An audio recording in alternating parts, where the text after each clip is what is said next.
Wisconsin is, of course, one of the battleground states we're focusing on during this election cycle. It not only has a governor's seat open, but also a Senate seat and 8 House seats. Reid Ribble is a former Republican representative for Wisconsin's 8th Congressional District. He's joined us to provide some insight. Representative Ribble, we're just a few days out from Election Day, of course, obviously. What do you think is most notable about what we're seeing in Wisconsin? Are you surprised by any polling numbers or changes in messaging? No, not really. The messaging the Republicans are going to use to do what they see going across the country, and that's to nationalize the election, whether they're running for governor, state assembly, state senate, or running for U.S. Senate or House. The more you can nationalize it and focus on things like inflation and the economic condition of the country, they feel that they improve their chances. So I don't really see anything different than I expected. And but the state's heavily divided between Democrats and Republicans, and also urban and rural. When you're talking about nationalizing that messaging, are you talking about inflation? Is that the key thing that Republicans are trying to communicate to their voters? Of course. I mean, it's in everybody's face. I mean, you can't go to a grocery store. You can't go gas up your car. If you're in rural Wisconsin, you can't go gas up your pickup truck. And those things are notable. People feel that, and the pain of that inflation impacts them on a daily basis. And so it's kind of that kitchen table thing that really concerns voters, and I think Republicans are correct to lean into that. The Democrat messaging on abortion is an important one, and I think one that helps them a bit. The messaging that President Biden did last night on democracy helps a little bit, but in a divided state like that, I think it's all going to come down to red or blue. So now, as a Republican, you've been fairly vocal about disapproving of the GOP's more extreme aspects, particularly in the past few years. What are your thoughts on Wisconsin's Republican candidate in District 3, Derek Van Orden, who was at the Capitol on January 6th? Yeah, I mean, I think for me personally, and this is just my take on it. Anybody who's at the Capitol on January 6th, I think, is a automatic disqualifier. I don't think that had anything to do with being a good American or patriot. In fact, I think it was un-American to participate in that riot.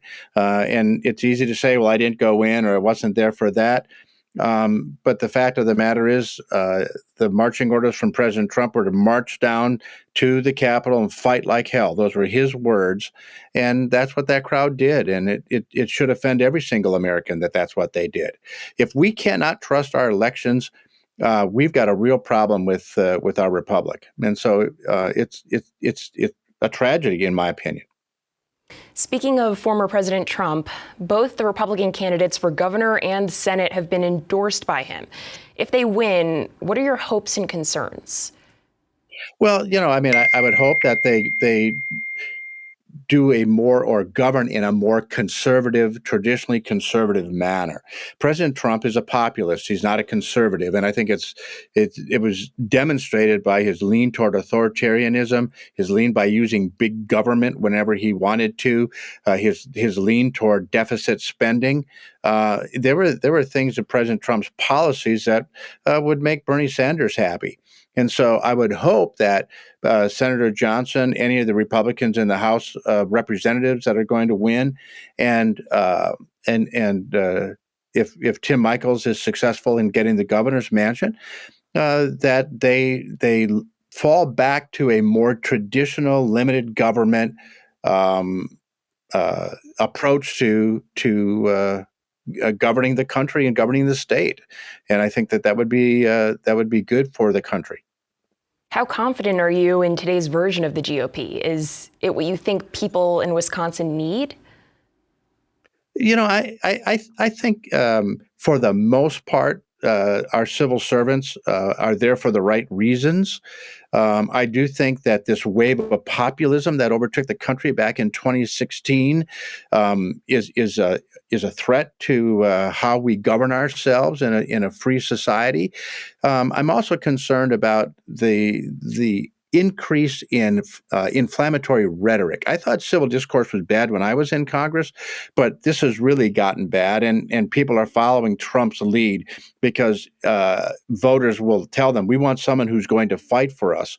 And instead, what I want is members of Congress and state assembly and Senate and governor, not necessarily to fight for me, but to actually govern in a manner that in a free society allows government of, by, and for the people.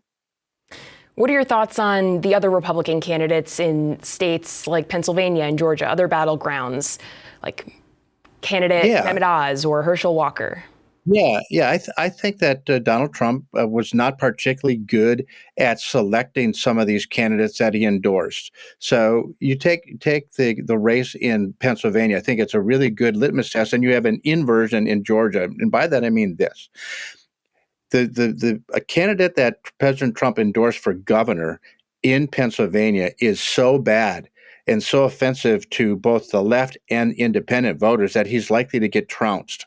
And so you're going to have a new Democrat governor in Pennsylvania, and the strength of his campaign and the strength of him being at the top of the ticket is likely to pull the Democrat Senate nominee, Fetterman, over the finish line, and there'll be a flip of a seat there. The inverse is true in Georgia. Governor Kemp is doing so well that he's likely to pull Herschel Walker, over the finish line in Georgia, which would be a flip of a seat the other direction. And so there's where the top of the ticket really matters. And it's quite ironic in Georgia. Kemp, who did not get Trump's endorsement, is likely to be the very thing that pulls Trump's endorsed candidate over the finish line. Okay, well, thank you so much for your perspective and for taking the time to speak with us today. We appreciate you being here. It's good to be with you, Shannon. Thank you very much.